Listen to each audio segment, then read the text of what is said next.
सोचिए, आप आराम से अपने घर में बैठे हैं, चाय पी रहे हैं, फोन चला रहे हैं, सब कुछ बिल्कुल नॉर्मल है, और तभी धरती अचानक 5 सेकंड के लिए घूमना बंद कर देती है। सिर्फ 5 सेकंड। सुनने में लगता है, अरे 5 सेकंड में क्या ही हो जाएगा, लेकिन असली डर यहीं से शुरू होता है, क्योंकि हम धरती के साथ साथ लगातार घूम रहे हैं।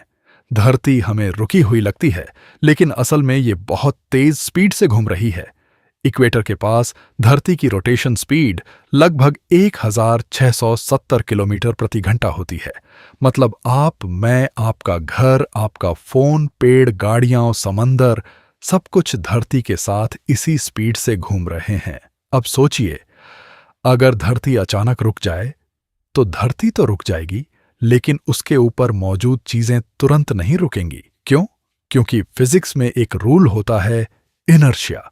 सरल भाषा में समझिए, अगर आप तेज चलती बस में खड़े हैं और ड्राइवर अचानक ब्रेक मार दे तो क्या होता है? आप आगे की तरफ गिरते हैं, क्योंकि बस रुक गई, लेकिन आपका शरीर उसी स्पीड में आगे बढ़ना चाहता है।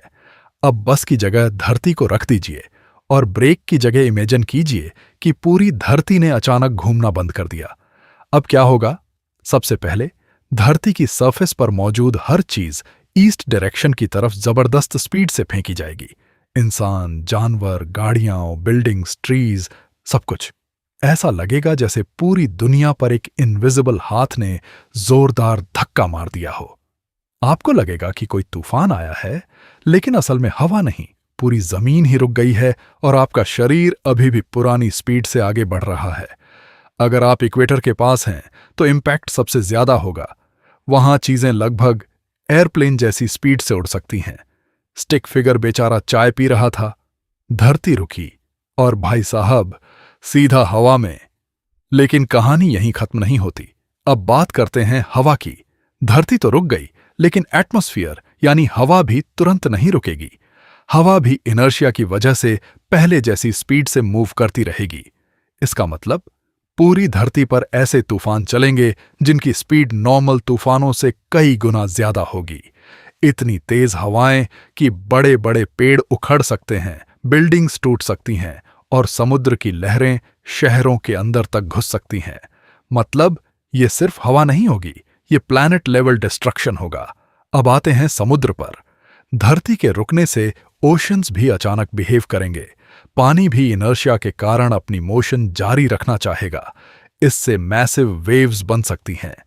कुछ जगह समुद्र का पानी अचानक आगे की तरफ भागेगा। कोस्टल सिटीज यानी समुद्र के किनारे बसे शहर सबसे ज्यादा डेंजर में होंगे। मुंबई, चेन्नई, कोलकाता जैसे शहरों में पानी का मूवमेंट बहुत खतरनाक हो सकता है। अब आप सोच रहे होंगे, ठीक है, लेकिन धरती तो सिर्फ 5 सेकंड के लिए रुकेगी ना, फिर वापस घूमने लगेगी। हाँ, और यही दूसरा बड़ा झटका होगा। पहले धरती अचानक रुकी, फिर 5 सेकंड बाद अगर धरती फिर से घूमना शुरू करती है तो दोबारा सब कुछ झटके से मूव करेगा। मतलब पहले एक मेगा ब्रेक, फिर एक मेगा एक्सेलरेशन, जैसे किसी ने पूरी प्लैनेट को पहले रोक दिया और फिर अचानक धक्का देकर फिर से चला दिया। इन 5 सेकंड में इंसानों के लिए सरवाइव करना लगभग इम्पॉसिबल जैसा हो जाएगा, खासकर खुले एरियाज में। लेकिन अब एक इंटरेस्टिंग बात, क्या हर जगह इंपैक्ट सेम होगा? नहीं। अर्थ के पोल्स यानी नॉर्थ पोल और साउथ पोल के पास रोटेशन स्पीड बहुत कम होती है, क्योंकि वहां धरती का घूमना सेंटर के बहुत नजदीक होता है। इसलिए पोल्स पर इंपैक्ट इक्वेटर के मुकाबले कम होगा। लेकिन कम का मतलब सेफ नहीं। वहां भी एटमॉस्फेयर, ओशंस और पूरे प्लैनेट की डिस्टर्बेंस खतरनाक होगी। अब एक और सवाल आता है, अगर धरती रुक गई तो दिन रात का क्या होगा? अगर धरती परमानेंटली रुक जाए तो दिन और रात बहुत लंबे हो जाएंगे। एक साइड बहुत लंबे समय तक सूरज की तरफ रहेगी, वहां गर्मी बढ़ेगी। दूसरी साइड बहुत लंबे समय तक अंधेरे में रहेगी, वहां ठंड बढ़ेगी।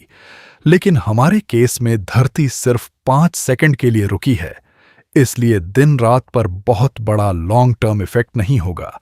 मेन डिस्ट्रक्शन सडन स्टॉप और रीस्टार्ट की वजह से होगा।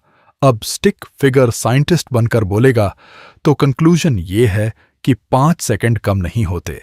अगर बात पूरी धरती की हो, क्योंकि जब कोई छोटी चीज रुकती है तो छोटा इफेक्ट होता है, लेकिन जब पूरी प्लेनेट जैसी मैसिव चीज सडनली रुकती है तो 5 सेकंड भी सिविलाइजेशन लेवल डिजास्टर बन सकते हैं।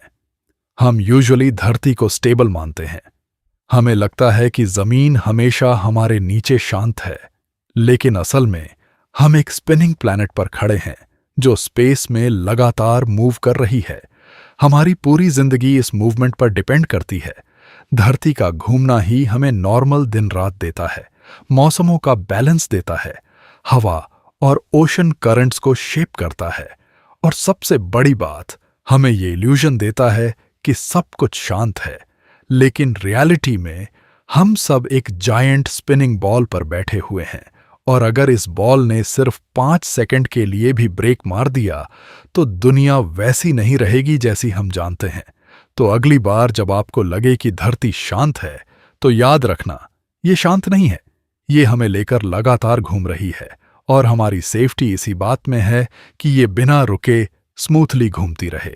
अगर आपको ये लगा कि 5 सेकंड वाली बात स्केरी थी, तो सोचिए, अगर धरती अचानक उल्टी डायरेक्शन में घूमना शुरू कर दे तो क्या होगा? उसके लिए बताइए, पार्ट 2 चाहिए?